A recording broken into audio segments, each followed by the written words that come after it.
ముఖ్యమంత్రి స్థాయిలో ఉన్నవాడు అందరికన్నా ముందుగా వెళ్ళి 18 మంది ఒక గ్రామంలో చనిపోతే ఎందుకు చనిపోయారు, నా గ్రామానికి వెళ్ళి అక్కడ పరామర్శించాల్సిన పరిస్థితి అవసరమో ఉన్న పరిస్థితి.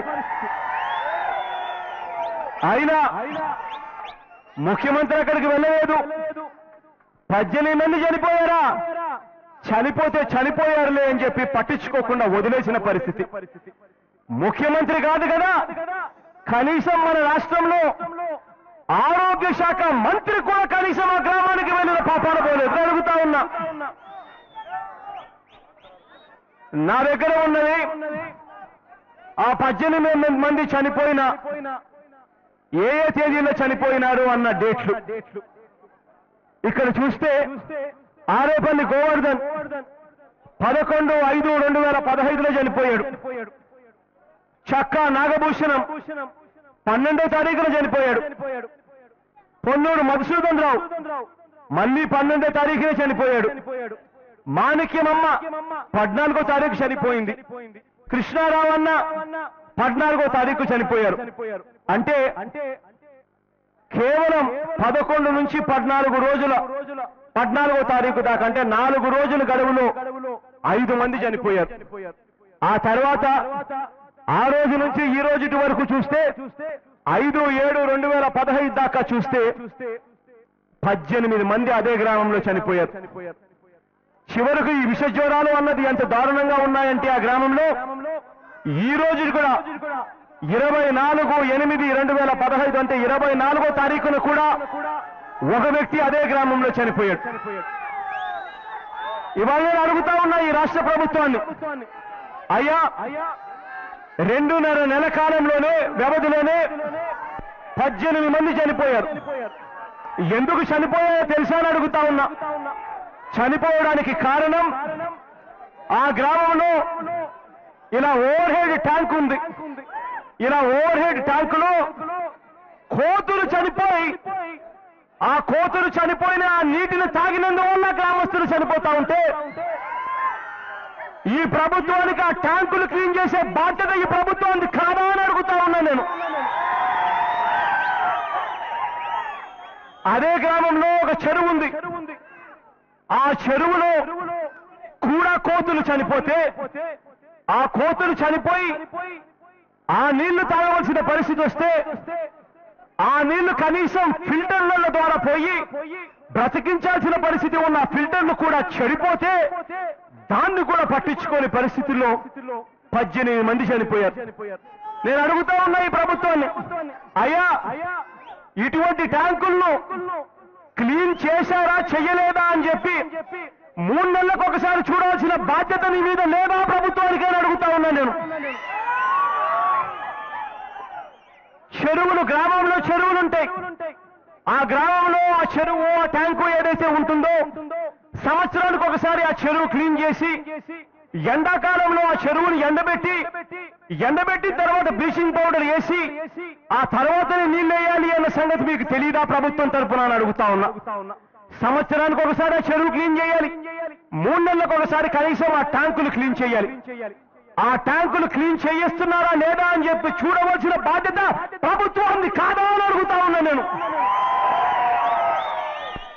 మరి మీ నిర్లక్ష్యం వల్ల మీరు పట్టించుకోని కారణంగా ట్యాంకులు క్లీన్ చేశారు అన్న పరిస్థితి లేకుండా పోయింది, చెరువులు క్లీన్ చేశారు అన్న పరిస్థితి లేకుండా పోయింది, ఫిల్టర్లు చెడిపోయిన పరిస్థితి కనిపించింది. మరి ఇటువంటి పరిస్థితుల్లో మనుషులు చనిపోతే అది ప్రభుత్వ బాధ్యత కాదా అని అడుగుతా ఉన్నా నేను చంద్రబాబు నాయుడు గారిని. చంద్రబాబు నాయుడు గారు నిద్ర మేల్కొని ఆ గ్రామాలకు తానే వెళ్ళి ఆ 18 మంది ఎలా చనిపోయారు, ఎందుకు చనిపోయారు అని విచారణ చేసి ఆ చనిపోయిన కుటుంబాలకు తోడుగా నిలవలసింది పోయి చివరకు ఆ కుటుంబ సభ్యులకు డబ్బులు ఇవ్వవలసి వస్తుందని రాష్ట్ర ప్రభుత్వం ఇలా పట్టించుకోని పరిస్థితుల్లో వాళ్ళందరూ కూడా చనిపోయారు అని చెప్పి రాష్ట్రానికి, దేశానికి తెలుస్తుంది అని చెప్పి చంద్రబాబు నాయుడు గారు ఇవాళ ఏం చేస్తున్నారో తెలుసా? ఆ 18 మంది చనిపోయిన వాళ్ళు విష జ్వరాల వల్ల కాదు చనిపోయారు, మామూలుగా చనిపోయారు, వయసు పెరిగి చనిపోయారు అని చెప్పి ఇవాళ అబాండాలు వేసి ఆ ఊరిలో ఉన్న గ్రామస్తులను కించపరుస్తా ఉన్నారు. నేను అడుగుతా ఉన్నా చంద్రబాబు నాయుడు గారు, అయ్యా చంద్రబాబు గారు 18 మంది అయ్యా 24వ తేదీతో జరిగిన ఇవాళ 24వ తేదీన మళ్ళీ ఒక వ్యక్తి చనిపోయాడు, బాబురావు అనే వ్యక్తి. ఆ వ్యక్తితో కలుపుకుంటే 19 మంది. ఇలా 19 మంది 2.5 నెలల వ్యవధిలోనే 3 నెలల వ్యవధిలోనే చనిపోతా ఉంటే నీకు ఇది మామూలు సావులుగా కనిపిస్తా ఉన్నాయా చంద్రబాబు నాయుడు గారిని అడుగుతా ఉన్నా. చంద్రబాబు నాయుడు గారు మనిషి మారాలి. చంద్రబాబు నాయుడు గారు అధికారంలోకి వచ్చారు అనంటే కారణం మోసం మోసం మోసం అన్న 3 పదాలతో అధికారంలోకి వచ్చాడు. ముఖ్యమంత్రి కాకముందు ప్రతిపక్షంలో ఉన్నప్పుడు చంద్రబాబు నాయుడు గారు ఒక మాట మాట్లాడారు. ఎన్నికలప్పుడు ప్రజల దగ్గరికి వెళ్లి వాగ్దానాలు చేశాడు. ఎన్నికలు అయిపోయిన తర్వాత ప్రజలతో పని అయిపోయిన తర్వాత ప్రజలకు గాలి వదిలేశారు. చంద్రబాబు నాయుడు గారి గురించి 4 మాటలు చెప్పాలి అనంటే ఎక్కువ సమయం తీసుకోకుండా చెప్పవలసి వస్తే డ్వాక్రా అక్క చెల్లెమ్మలను మోసం చేశాడు, సంఘాల డబ్బులన్నీ కూడా మాఫీ చేస్తాము అని చెప్పి ఎన్నికలకు ముందు చెప్పి మోసం చేశాడు. రైతన్నలను మీ బ్యాంకుల్లో పెట్టిన బంగారం ఇంటికి రావాలంటే బాబు ముఖ్యమంత్రి కావాలి అని చెప్పి ఆ రోజు చెప్పావు. రైతుల రుణాలన్నీ కూడా బేషరతుగా మాఫీ చేస్తామని చెప్పి ఆ రోజు చెప్పావు. ఇవాళ అధికారంలోకి వచ్చిన తర్వాత రైతులను మోసం చేశావు. ఇంటింటికి ఉద్యోగం ఇస్తానన్నావు, చదువుకున్న పిల్లలను తల్లిదండ్రులను మోసం చేశావు. ఇంటింటికి ఉద్యోగం ఇవ్వకపోతే ప్రతి ఇంటికి 2,000 రూపాయలు నిరుద్యోగ భృతి ఇస్తా ఉన్నావు, అది ఇవ్వలేదు, అది మోసం చేశావు. అందరికీ ఇల్లు కట్టిస్తానని చెప్పావు, ఒక్క కొత్త ఇల్లు కట్టించలేదు, అది మోసం చేశావు. అందరికీ పెన్షన్లు ఇస్తానన్నావు, పెన్షన్ల పరిస్థితి చూస్తే కొంతమందికి ఇస్తున్నావు, ఎక్కువ మందికి కత్తరిస్తా ఉన్నావు, ఎగరగొడతా ఉన్నావు. అన్ని మోసాలే.